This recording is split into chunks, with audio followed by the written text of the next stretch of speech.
Alhamdulillah wassalatu wassalamu ala sayyidina Rasulillah Muhammad ibn Abdullah wa ala alihi wa ashabihi wa man tabi'ahu wa wala.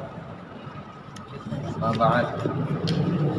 Qad qala ta'ala rabbi shrah li sadri wa yassir li amri wa hlul lisani yafqahu qawli.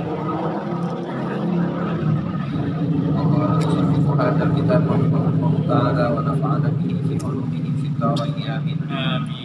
Warwiya dan diriwayatkan anna iblisa bahwasanya iblis qala berkata, ya Rabbi, wahai Tuhanku, akhrajtani minal jannati li ajli Adam.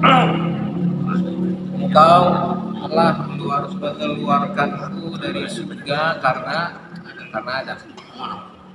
Wa ana la aqsiru alaihi, dan saya tidak mampu atas itu, artinya illa bitasli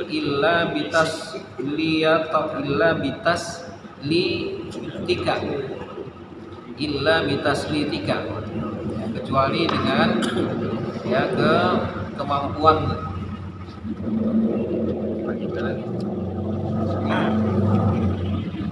Maksudnya kata iblis, ya Allah, Engkau telah mengeluarkan saya dari surga disebabkan Adam, dan saya tidak akan melakukan itu kecuali Engkau yang telah berkuasa atas saya. Artinya dia melakukan enggak mau sujud sama Adam itu karena Allah sudah menjadikan dia seperti itu. Kalau Allah enggak nyuruh dia enggak ngebangkang mah, dia enggak bakal ngebangkang. Ya, tetap Allah juga ya. Karena Allah juga dia. Ya, artinya dia bilang ana la aqdiru alaihi illa bitasliti. Ya.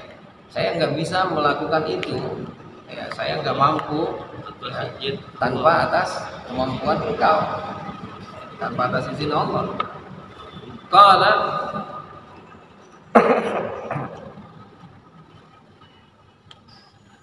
lalu Allah bilang anta musallatun alaih. Ya. Engkau dikuasakan, ya, diberi kuasa. Ya. Artinya engkau akan diberi kuasa oleh aku, ya, untuk menguasai, menggoda anak cucu Adam. Artinya dia dendam, ya, kepada Nabi Adam, ya. Jadi setelah dia dikeluarkan oleh Allah dari surga, akhirnya kata dia, saya ini keluar dari surga gara-gara Adam.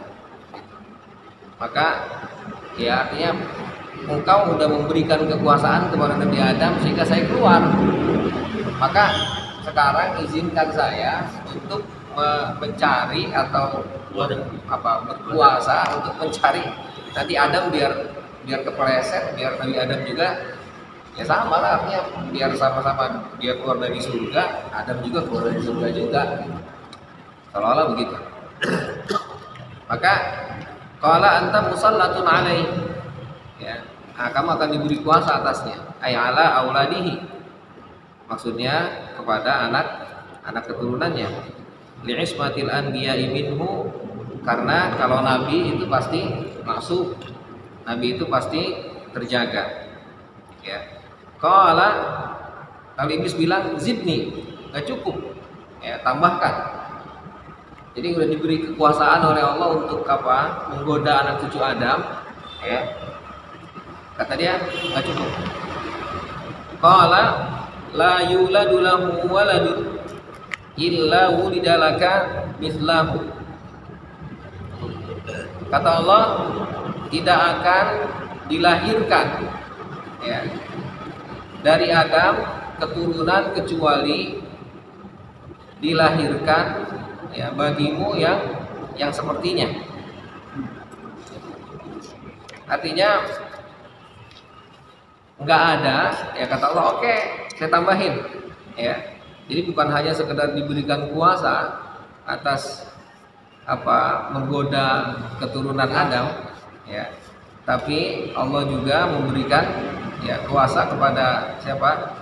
Kepada iblis itu ya, agar nanti keturunan-keturunannya itu ya, keturunan Nabi Adam ya, nah itu nggak ada yang dilahirkan ya kecuali dia seperti Nabi Adam.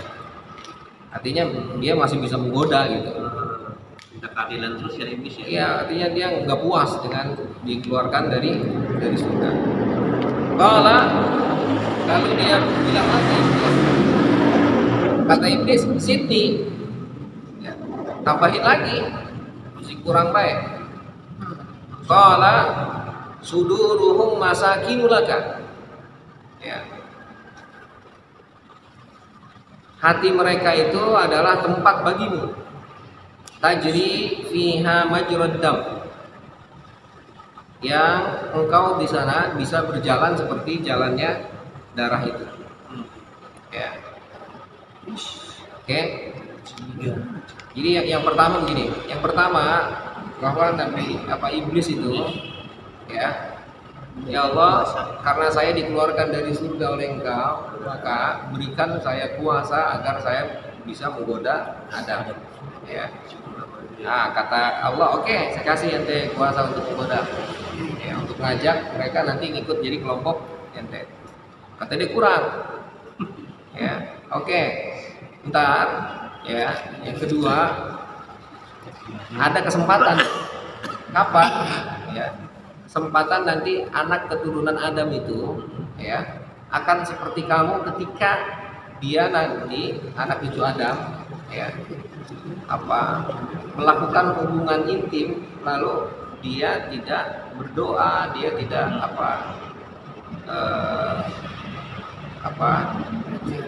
yang enggak berdoa, meminta perlindungan dari Allah. Nah, nanti anak keturunannya pun kamu bisa di situ nanti tempat kamu tuh untuk masuk ke sana, gitu. Ya. Nah, yang ketiga katanya masih kurang itu, ya.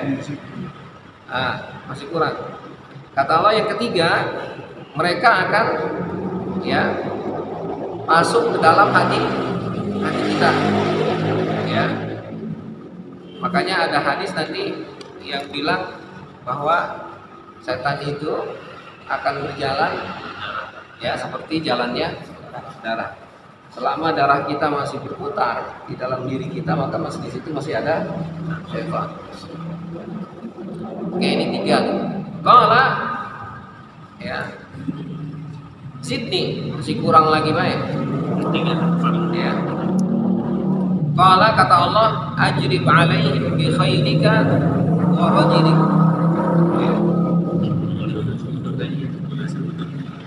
Ambil bi khaylika wa rajlik, dengan kudamu dan kakimu. Maksudnya ista'in alaihim bi a'wanika min raqibin wa mashi. Ista'in alaihim, ya, nanti kamu minta bantu ya untuk mereka dengan kawan-kawan kamu, min raqibin wa mashi, dari kendaraan dan perjalanan. Wasyarikum fil amwal, ya, dan pergauli mereka, masuk ya, bergaul dengan mereka, berkumpul dengan mereka fil amwal, di dalam harta, ai bihamlihim ala kasbiha wa sulfiha fil haram, yakni membawa anak cucu Adam ketika mencari dan menggunakan harta untuk sesuatu yang haram. Wal aulad, ya, bahkan anak, ya, ai bil hasi ala tawassul ilaihim bisababil muharram. Maksudnya memerintahkan ya anak-anaknya ala tawassul ilaihim, untuk sampai kepada mereka bisababil muharram, dengan sebab yang diharamkan. Kalwat ifil haid, seperti berhubungan intim pada saat haid. Wal isyrak fihim bitasmiyatihim binahwi abdil uzza, atau musyrik ya untuk mereka, untuk anak-anak mereka, dengan memberikan nama kepada anak-anak mereka dengan nama Abdul Uzza. Wa tadlil, bisa jadi juga untuk menyesatkan bil hamli 'alal adyanil batilah, dengan membawa mereka untuk ikut kepada agama yang batil. Wal harfid damimah, ya, wal hirafid damimah, dan perilaku yang tercela. Wal af'alil qabihah, perbuatan yang buruk, ya. Wa'idhum, ya, dan janjikan mereka al mawa'id al batilah, ya, janji-janji yang batil, kasyafa'atil alihah, seperti pertolongan Tuhan, wal ibtikari ala karamatil aba, ya, atau bahkan ikut, ya, atau ngurut, ya, kepada karomah aba, juga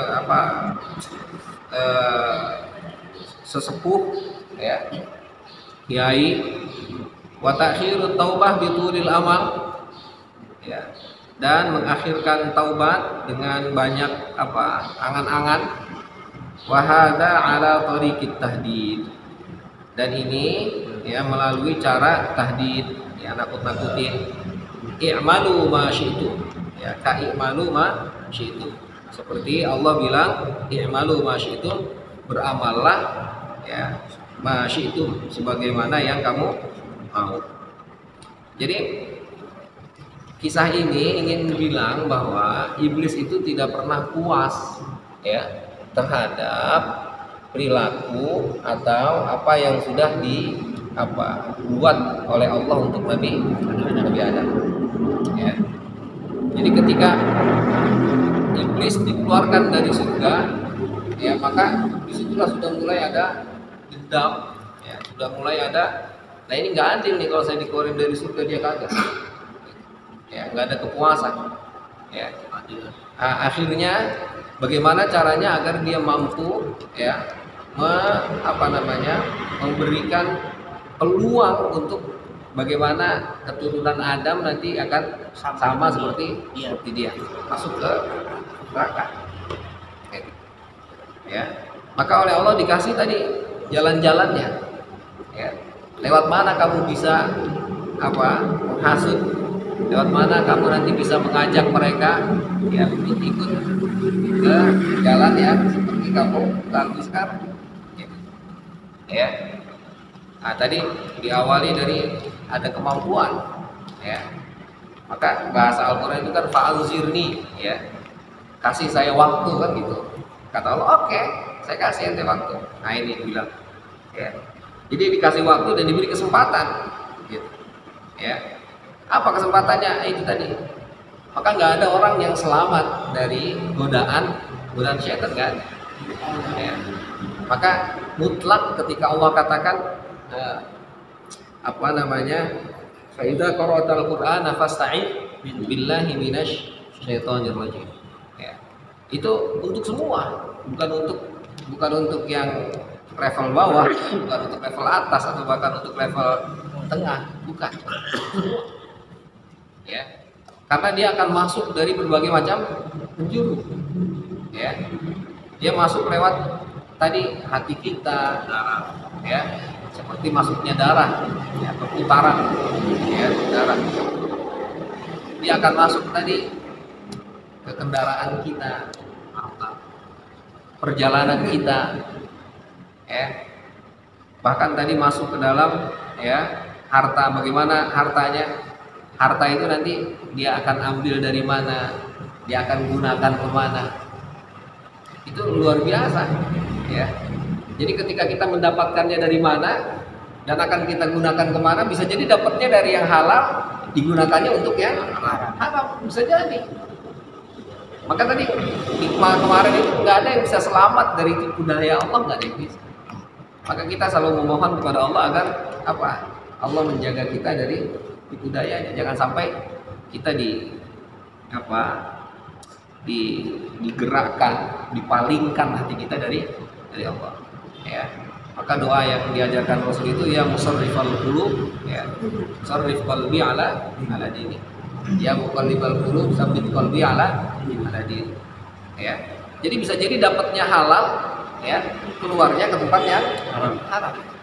Atau bahkan sebaliknya, dapatnya dari yang haram, dikasihnya ke yang halal. Bisa jadi, sangat mungkin. Gimana? Ya, Hah? Intinya perhitungan gimana? Perhitungannya ya tetap salah lah. Salah. Nggak bernilai. Enggak ada nilainya. Ya. Tetap pencurinya dosa juga ya. Pemberinya dosa dan sodakohnya juga dia nggak akan sodakoh kalau nggak dari tempat yang dosa. Ya. Nggak ada pahalanya. Nggak ada. Ya. Masjid. Ya. Bikin masjid kan korupsi di masjid. Iya dia korupsi nih. Hah? Dia sumbang untuk membangun masjid. Ya. Masjidnya mah jadi gitu. Masjidnya jadi masjidnya. Terus akhirnya apakah korupsinya jadi terhapus dosanya? Nggak bisa. Ya nggak bisa. Nggak bisa ditutup apa ini ya, masyarakatnya. Hah? Nggak bisa ditutup apa masyarakatnya. Nggak bisa ditutup, nggak bisa. Ya.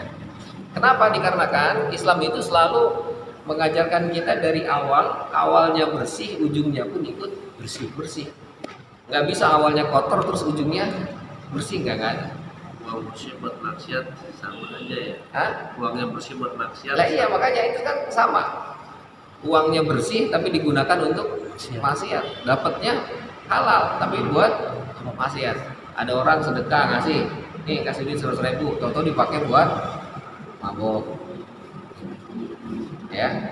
Nah, itu kan sama tuh, artinya dia dapat dari yang halal tapi menggunakan yang haram. Nah sekarang dapatnya haram digunakan untuk yang halal, berubah nggak? Enggak lah, sama aja bohong. Ya, sama dengan tidak, bahkan ya makanya ini sebetulnya kisah-kisah yang seperti Robin Hood misalnya, Tetap salah ya. nah iyalah nggak bisa. Mencuri tidak boleh. Ya. Hitung. Hitung. Ya, artinya kisah-kisah yang seperti ini nih gimana gitu. Hitung tahu ini uangnya uang haram, makanya dicuri sama dia. Iya kan akhirnya, maaf ini kita akhirnya lari ke permasalahan yang kerja di PT misalnya itu kan ramai juga tuh. Ketika kerja di PT ada barang-barang diambil sama dia, dibawa pulang, katanya nggak apa-apa diambil, orang itu punya orang kafir, katanya lah nggak bisa. Hak itu tetap hak, ya artinya milik, yang nggak bisa milik dia akhirnya dihalalkan. Punya orang kafir. Lah iya nggak bisa begitu. Jangan mentang-mentang punya orang kafir terus akhirnya agama kita nggak ngajarin begitu. Agama kita ngajarinnya rahmatan lil alamin, menghargai, menghormati siapa milik orang yang mana. Mau kafir sekalipun tetap aja kita akan melihat mereka adalah makhluk-makhluk Allah yang nyiptain dia kok, bukan siapa-siapa. Gitu. Ya. Jadi nggak bisa itu kita ambil dari yang saya pengen sedekah, pengen bangun masjid nih. Dari mana ya? Oh kemarin ada duit tuh. Oh siapa juga? Gitu. Lah nggak bisa. Dan orang kafir kita ambil nih. Iya, jangan, nggak boleh. Ya. Nanti akan berimbas kepada yang menerimanya. Yang menerimanya, jika yang menerimanya nggak tahu, aman. Ya. Tapi kalau yang menerimanya tahu, nggak boleh. Kalau diterima juga, maka dia bersekutu dalam dosa. Kalau minta sama orang kafir, dapat minta sama orang kafir. Minta sedekahnya sama orang kafir. Silahkan saja kalau itu mah. Kalau memang dia ngasih, alhamdulillah. Kalau kita mah lagi minta aja. Cuman orang kafir ini kan belum terjadi amal. Cuman untuk dia tadi nggak jadi amal kan? Gitu. Boleh aja, nggak ada masalah. Minta bantuan kepada orang kafir itu silahkan saja kalau emang mau. Kalau bantuan ke yang kelaparan. Lah iya. Cuman kan emang harga diri kita ini kemana itu? Ya, harga diri kita sebagai orang Islam yang ya kita makanya dibilang oleh Rasulullah itu al-mu'minul qawi ya ahabbu minal mu'min ad-dha'if. Ya. Seorang mukmin yang kuat itu lebih dicintai oleh Allah daripada mukmin yang lemah. Artinya setan itu masuk ke dalam segala penjuru. Itu udah atas izin Allah ya. Lah iyalah, dikasih sama Allah, dikasih izin. Gitu. Ya, kamu dapat harta tadi dapatnya ini aja udah kontroversi nih kan. Dapat harta dari yang haram tapi digunakan untuk yang halal gimana? Boleh lah tentunya kan gitu. Nggak bisa, tetap nggak bisa, nggak boleh. Ya, karena nanti kalau itu diperbolehkan, rusak nanti tatanan hukum di alam raya ini. Ya, jadi nanti akan menganggap bahwa ini yang salah, ini yang benar. Akhirnya dicolongin hartanya dan nggak ada kedamaian sudah dipastikan. Gitu. Agama kita ini menjamin kedamaian, menjamin keamanan, menjamin kenyamanan. Ya, nggak ada yang akhirnya mereka harus begini, harus bahkan harta mereka halal untuk kita ambil secara paksa lah, nggak ada. Ya, kecuali rampasan perang. Ya kecuali kalau rampasan perang kan karena terjadi perang, lain lagi ceritanya. Ya, oke, jadi ini cerita ini tetap ya tadi apa namanya tempat akhirnya setan itu mampu masuk ke sana ke sini sehingga akhirnya seolah-olah logika kita ingin bilang kayaknya boleh harusnya kan kita bilang pahlawan Robin Hood kan. Suka hati ke setan. Iya kan itu kan udah seolah-olah wow gitu. Ya apa-apalah kalau gitu kita palak-palakin aja tuh orang-orang ini kan Islamnya jadi ngajarin nggak benar jadi. Ya. Juga boleh mencuri dari rakyat. Di zaman siapa Sayyidina Abu Bakar itu kan perang Sayyidina Abu Bakar itu memerangi orang yang nggak mau bayar zakat. Dan ini orang yang nggak mau bayar zakat ini, ya kenapa? Memang dikarenakan memang mereka Islam ngakunya itu masalahnya. Tapi mereka nggak mau bayar zakat, tapi ngakunya Islam, tapi nggak mau bayar zakat. Jadi ini jangan diambil paham bahwa akhirnya kita akan memerangi, akan ngambil secara paksa harta orang non-Muslim. Bukan itu maksudnya. Ya, karena Abu Bakar melihat ada orang yang ngaku Islam, tapi ada satu ajaran Islam yang tidak dia laksanakan, itu permasalahannya. Itu bisa dirampas zakatnya. Zakatnya nggak bisa dirampas. Nah iya, artinya zakatnya apa namanya ketika dia nggak mau bersikeras, nggak mau diambil, ya sudah. Akhirnya diperangi lah oleh Abu Bakar. Ya, jadi artinya kembali kalau ada.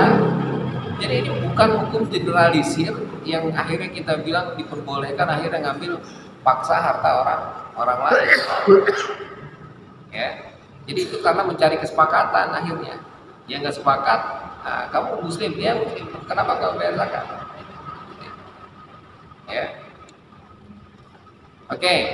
Jadi artinya ngambilnya harus yang halal, ya, mengeluarkannya pun harus yang halal. Ya, sama ini semuanya harus ya. Dan ternyata emang harta yang diambil dari yang haram itu berdampaknya luar biasa, memiliki dampak yang buruk. Ya. Maka agama kita itu sudah dari awal mengajarkan itu awas jangan sampai makan makanan yang haram. Makan makanan yang haram itu bukan hanya sekedar haram dari sisi bentuknya, dari sisi barangnya, tapi dari sisi pengambilannya sama. Ya. Seandainya dari anak kita nih kita empanin dari harta yang kita ambil secara haram, maka nanti akan pengaruh ke keras hatinya, kenakalnya, kebandelnya, itu ngaruh itu. Gitu. Badannya masih sehat ya? Hah? Badannya masih sehat. Badannya sehat, cuman disuruhnya orang sehat. Ya. Mentalnya rusak. Lah iya disuruh sholatnya susah. Nah itu tuh banyak hal. Jadi artinya betapa mengerikannya harta yang haram itu. Nah, makanya nanti ketika ini harta haram ini yang disedekahkan ke masjid, diberangkatkan ke Mekah, ya tetap nggak boleh gitu buat traktir umroh. Ya, Allah alam. Ya, yang jelas dalam Islam tidak dibenarkan mengambil dari yang haram dipergunakan untuk yang halal tadi. Ya, kalau nggak ketemu itu ada ulama yang bilang boleh kan? Ya, kalau ada yang bilang boleh, ini perlu dipertajam, perlu dikorek apa alasannya. Ya, karena sudah jelas-jelas Islam itu agama kita ini agama yang baik, agama yang ramah, agama yang mengedepankan kedamaian. Anak tadi itu caranya misalnya berhubungannya, ya. Nah, termasuk di sini Imam Ghazali ini termasuk keras tentang berhubungan intim pada saat haid. Ya. Itu termasuk godaan setan itu. Ya. Karena ayatnya itu bilang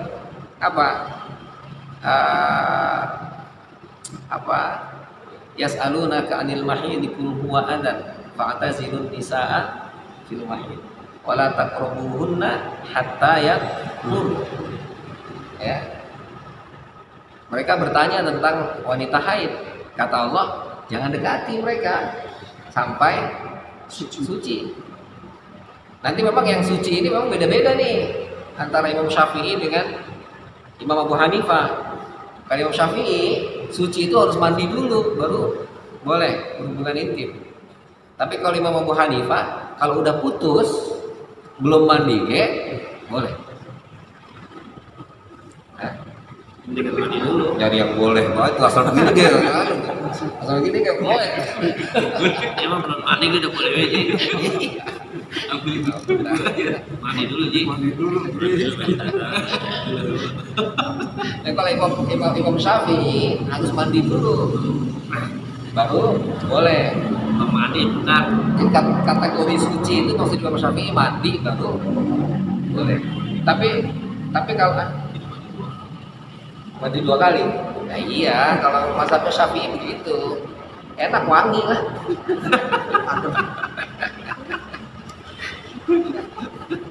Ampun dah. Nah kalau kalimatnya Imam Abu Hanifah enggak.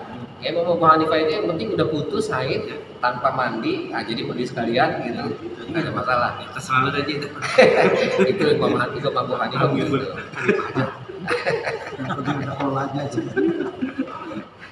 Jadi pada saat wanita haid itu berhubungan itu salah satu diantara godaan setan, ya. Dan bahkan nanti ada ulama yang bilang kalau misalnya itu terjadi, ya, nah itu dia diwajibkan untuk kafarah, ya, bayar kafarah, bayar denda, ya. Nah dendanya katanya sedekah aja. Gitu. Ada yang bilang begitu, ada yang bilang lagi, ya artinya hal ini memang di satu sisi tidak sampai kepada titik zina, memang enggak, tapi di sisi lain nanti masuknya ke dalam hukuman yang seperti ta'zir misalnya, ya. Karena memang ini hal yang harus dihindari, jangan sampai itu terjadi. Gitu. Maka di sini dibilang oleh Imam Ghazali masukin bahwa ya berhubungan intim pada saat haid, nah itu kesempatan setan untuk masuk menggoda kita melakukan itu. Ya, ini udah kelamaan nih katanya. Rabas terus gitu kan. Nah, itu ya udah pakai setan dah gitu. Ya. Iya. Gitu.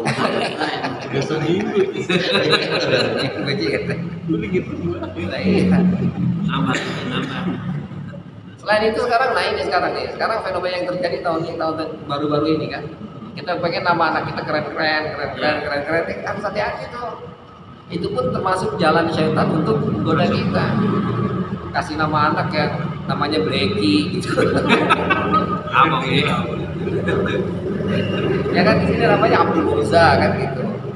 Uzza keren, Uzza. Padahal Uzza ya itulah Tuhannya yang dijadikan Tuhan oleh orang jahiliyah. Gitu. Uzza kan? Ya kan, Abdul Uzza kan, Abdul Uzza itu hambanya Uzza. Ya kalau Uzzanya bisa, ya Tuhannya bisa. Mantap nih katanya anak gue ya. Jagoan nih. Namanya Uzza gitu. Ada Uzza Uzza apa nanti? Ya.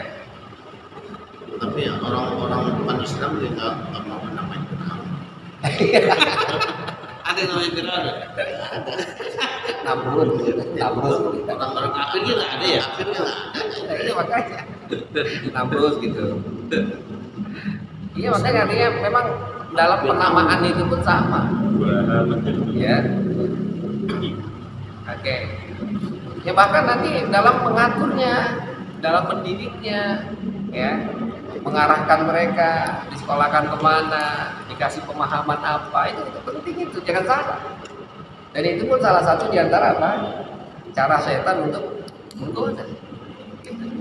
Anak-anak kita dari awal, dari dasarnya sudah nggak punya fondasi, bagaimana nanti besarnya. Ya, nah ini udah ya, taruhlah prosesnya tadi udah aman, nggak pernah pada saat haid misalnya biar susah-susahnya nahan-nahan dah, gitu. Bismillah dulu. Ya, udah Bismillah dulu, gitu. Allahumma jannibna syaitan dulu, gitu kan? Ya, jadilah tuh, alhamdulillah tuh, lahir, ya. Tadi aman di sana prosesnya, lahirnya aman, penamaannya aman, pendidikannya yang nggak aman. Jadi artinya setan itu punya kesempatan dari berbagai macam sisi, dari berbagai macam jalan. Jadi kita jangan merasa aman ketika aman satu belum tentu di tempat yang lain. Udah Bismillah dulu baca aman tuh ada. Nah iya itu kan kata kita Bismillah dulu, wah ini bocah gua mah aman ini orang ini dia pakai Bismillah terus. Yasin dulu. Yasin dulu 3 kali. Tidur. Sholat sunnah dulu. Habis tahajud ya. Iya habis tahajud, sholat sunnah berjamaah.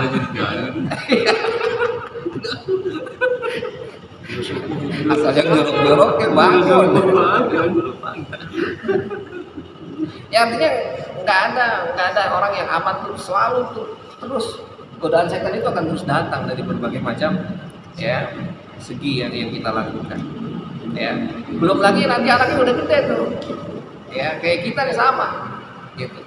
Kita bilang nanti ada pertolongan, ya pertolongan Tuhan, Allah ngasih pertolongan ke kita, padahal kegiatan-kegiatan yang buruk, ya ini ada pertolongan Allah ini, padahal boleh nyolong, hati-hati, nggak bisa, ya paham-paham ini kan karena memang tadi di awalnya udah nggak punya dasar yang baik, nggak punya dasar yang bagus, akhirnya tumbuhnya buruk, ya. Nah ini selalu memaksakan diri untuk apa? Ada karomah, ya, kemuliaan atau misalnya karomah itu maksudnya sesuatu yang apa seropan, ya. Oh bapak gua bisa terbang, engkong gua bisa nium api, ya. Jadi ada api tuh di mana bapak gua emang engkong gua ditiup doang kayak semuanya mati tuh, gitu kan. Itu kan karomah yang begitu itu. Engkong buang nggak mempan ditembak gitu. Nah itu karomah yang begitu tuh ya dijadikan sebagai apa? Khurafat ya, yang akhirnya bukan dilihat proses yang dilakukan oleh kakeknya, proses yang dilakukan oleh bapaknya, tapi dilihat adalah karomahnya, sehingga akhirnya jadikan dia punya angan-angan yang wow gue pengen begitu. Jadi akhirnya zikir, wirid, sholat, ya, biar bisa begitu. Ya, itu.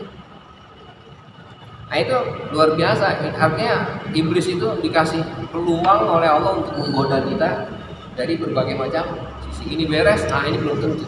Ini beres, ini belum tentu. Terus begitu. Kalau iblis nggak pernah menggoda orang-orang yang nggak benar. Biar goda juga. Nah pasti menggoda lah kan dia tetap aja kan pasti digoda lah kalau mungkin enggak. Iya kain aja nggak perlu dijagain. Jadi benar. Kayaknya mendekat kepada ini gitu. Iya kan. Artinya mereka tetap aja ya Masuk iblis kalau dia benar. terus diterusin gitu perlakuannya. Tambah lagi Kan ya. dia khawatir juga nanti ada hidayah kan. Ketakutan juga dia. Kalau jadi pemalas. Iya. Kan datang ke rumah Haji Mumun. Kamu ini jagain malam aja. Tambah lagi nih malam. Ya memang begitu, artinya tetap aja jangan dikira hanya kita doang yang digoda, tetap sama mereka pun sama. Ini orang kafir ini kejahatannya beda-beda ya. Iyalah, gitu. Memang tetap nanti ada prinsip dalam Islam itu la dzanba ba'dal kufur. Ya, tidak ada dosa setelah kafir. Ya, jangan dipahami kalau orang kafir sudah nggak berdosa, bukan. Pahamnya adalah kafir itu adalah dosa terbesar. Nggak ada dosa sebesar dosa kafir. Ya, Itu pahamnya. Artinya orang kalau sudah kafir, dosanya udah nggak ada lagi yang lebih gede dari dosa kafir. Gitu maksudnya. Ya lah, dan ba'dal kufur itu maksudnya tidak ada dosa setelah kafir, itu maksudnya kafir itu adalah dosa terbesar. Jadi kalau dosa misalnya memperkosa ibu misalnya, itu dosanya, nah itu nggak ada lagi yang lebih besar dosa kecuali kafir. Jadi kafir itu udah ujung dari dosa. Itu maksudnya. Nah, dan ba'dal artinya setelah orang itu kafir maka nggak ada lagi pahala buat dia, nggak ada kan. Ya, meskipun makanya ketika ada orang kafir sedekah, membantu masjid, dapat pahala dia. Makanya 1 triliun nggak diterima ya. Enggak. Ya, karena di situ ada niat, di situ ada ya Islam, ya itu syarat utama. Yang penting mau baik gitu ya. Enggak bisa. Ya, jadi baik itu pun ada dasarnya. Maka kemarin yang sering kita bahas tentang innama bu'itsu liutammima makarimal akhlaq. Ya, itu kan hebat. Rasulullah itu bilang saya hanya menyempurnakan akhlak, tapi ternyata ngajarinnya sholat, ngajarinnya zakat, ngajarinnya zikir. Ternyata akhlak itu bisa lahir dari apa? Ibadah. Dari ibadah.